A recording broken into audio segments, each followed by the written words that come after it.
साथियों, जैसा कि मैंने पहले ही कहा था कि यूपीटीपीएससी के द्वारा सिलेबस डिसाइड किया जाएगा, किस सिलेबस में यहाँ पे आपसे क्वेश्चन पूछे जाएंगे।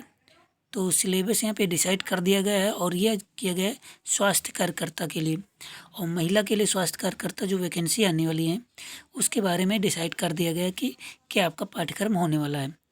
तो आइए देख लेते हैं इसके बारे में पूरा एनालिसिस क्या सब यहाँ पे दिया गया है और किन किन यहाँ पे चीज़ें ध्यान देने योग्य हैं। तो मैं ज़्यादा डीपली नहीं बताऊंगा, मगर जो चीज़ डीपली बताने वाली होगी वो भी बताऊंगा। 92-12 पद यहाँ पे आने वाले हैं। थोड़ा इसको कर लेते हैं, ज़्यादा बोल्ड है। तो 3 नवंबर 2021 के अंतर्गत परीक्षा आयोजित की जाएगी। 3 नवंबर 2021 के अंतर्गत योजना में पाठ्यक्रम की स्वीकृति मिली है कि 3 नवंबर को यह पाठ्यक्रम डिसाइड किया गया है 92-12 पद के लिए, और इसके लिए आवेदन जल्द ही लिए जाएंगे। इसके बारे में यहाँ पे दिया गया है, बाकी आप सब लोग पढ़ लीजिएगा। मैं मेन चीज़ें बताता हूँ आपको। यहाँ पे 1/4 माइनस मार्किंग दी गई है। विषयगत ज्ञान ने होना चाहिए 100 क्वेश्चन, 100 अंक और 2 घंटे।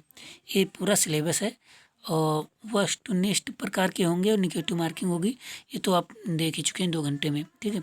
आगे देख लेते हैं पाठ्यक्रम। विषयगत ज्ञान की अगर बात करें तो यहाँ पे तो यार स्वास्थ्य के निर्धारक तत्व जो होते हैं आपने पढ़ा होगा उसके बारे में।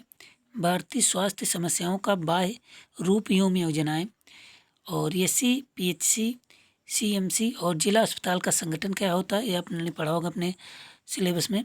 स्वास्थ्य संस्थाएं जो होती हैं WHO, यूनिसेफ, ये सब चीज़ें स्वास्थ्य संस्थाओं के बारे में पढ़ना है। स्थापना कब हुई, कहाँ इनका हेडक्वार्टर, बस इतना ही पढ़ना है। और क्या कार्य है ये भी ध्यान रखिएगा। स्वास्थ्य कार्यकर्ता के कार्य एवं दायित्व ये भी देख लीजिएगा। ANM के लिए आचार संहिता, ANM जो होती पद ANM, उनके लिए आचार संहिता का क्या महत्व है और क्यों इसके लिए पढ़ा जाता है ये भी देख लीजिएगा। समुदाय में लोगों की सलाह देने में स्वास्थ्य कार्यकर्ताओं की भूमिका, ठीक है। समुदाय में लोगों को सलाह देते हैं स्वास्थ्य कार्यकर्ता, उनकी क्या भूमिका है।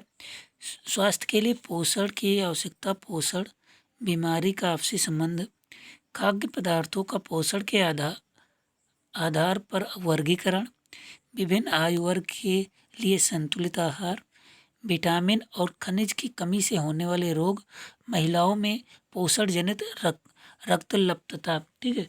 तो जो विटामिन और खनिज से रोग होते हैं, महिलाओं में पोषण से संबंधित जो रक्त की कमी होती है इसके बारे में देखना है। और 5 वर्ष तक के बच्चों का पोषण में ANM, FHW और आंगनबाड़ी कार्यकर्ताओं की क्या भूमिका रहती है ये देख लेना है। मानव शरीर की संरचना, शरीर प्रणाली, उनके कार्य, ये भी आपने पढ़ा होगा। और शरीर की स्वच्छता, किस प्रकार से आप स्वच्छ रखते हैं शरीर को, ये तो नॉर्मल व्यक्ति भी जानता है। और मानसिक स्वास्थ्य की अवधारणा क्या है ये भी देखना है। संक्रामक रोगों के नियंत्रण एवं रोकथाम है सामान्य उपाय, जो संक्रामक रोग होते हैं उनके नियंत्रण और रोकथाम के लिए जो सामान्य उपाय होते हैं उनके बारे में देखना है, पढ़ लेना है।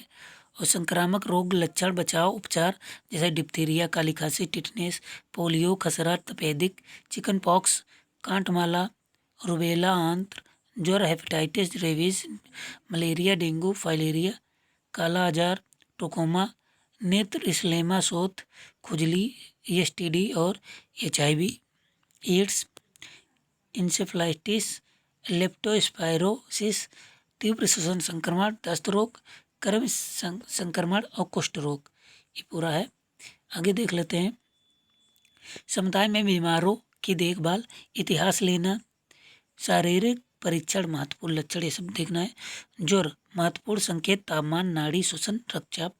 स्वास्थ्य में आयुष की भूमिका और घरेलू उपचार, दवाओं का वर्गीकरण, प्राथमिक चिकित्सा की आवश्यकता, सामान्य चोटें और बीमारियां, रक्त और घाव, प्रकार, सिद्धांत और प्राथमिक चिकित्सा देखभाल।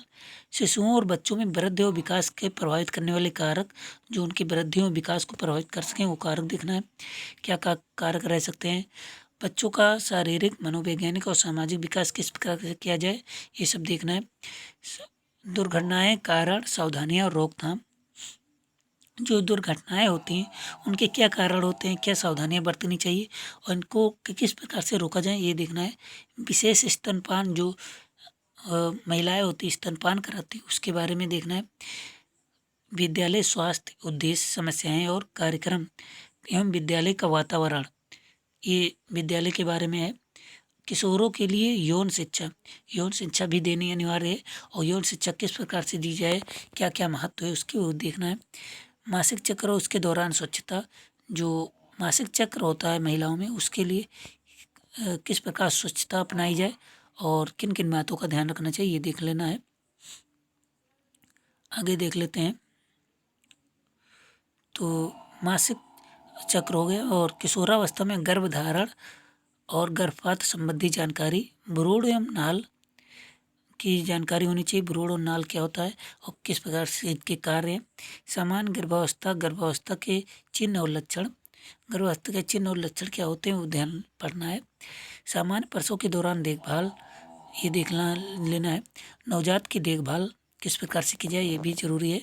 गर्भावस्था की असमानताएं, गर्भावस्था में जो विभिन्न असमानताएं होती है वो भी देखना है। गर्भपात, गर्भपात के प्रकार और गर्भपात के कारण। ठीक, गर्भपात जो होता है कि किन प्रकार के होते हैं, उनके क्या क्या कारण रहते हैं ये देखना है। तो ये इंग्लिश में सिलेबस भी दिया गया है, वो आप लोग पढ़ सकते हैं। मैं थोड़ा दिखा दूँ आपको। ठीक है, यहाँ पे आप देख सकते हैं। आप पेश करके उसको पूरा पढ़ लीजिएगा। तो इस प्रकार यही सिलेबस आपको पढ़ना है, ज़्यादा पढ़ने की ज़रूरत नहीं है। जो बताया जाए वही पढ़ें। ज़्यादा पढ़ने से कोई आपको महारथी नहीं बना देगा। जितना बताया जाए तो उतना पढ़ें। आपको सिलेक्शन लेना है, ना कि आपको साइंटिस्ट बनना है। तो ध्यान रखिए, कम पढ़िए, अच्छा पढ़िए, जिससे आपको एक अच्छा पद मिल सके। और 9212 पद हैं, तो पदों की संख्या अच्छी है। और आपको पता है जो इसमें योग्यता मांगी गई है, मैक्सिमम लोगों के पास ये योग्यता नहीं होती है।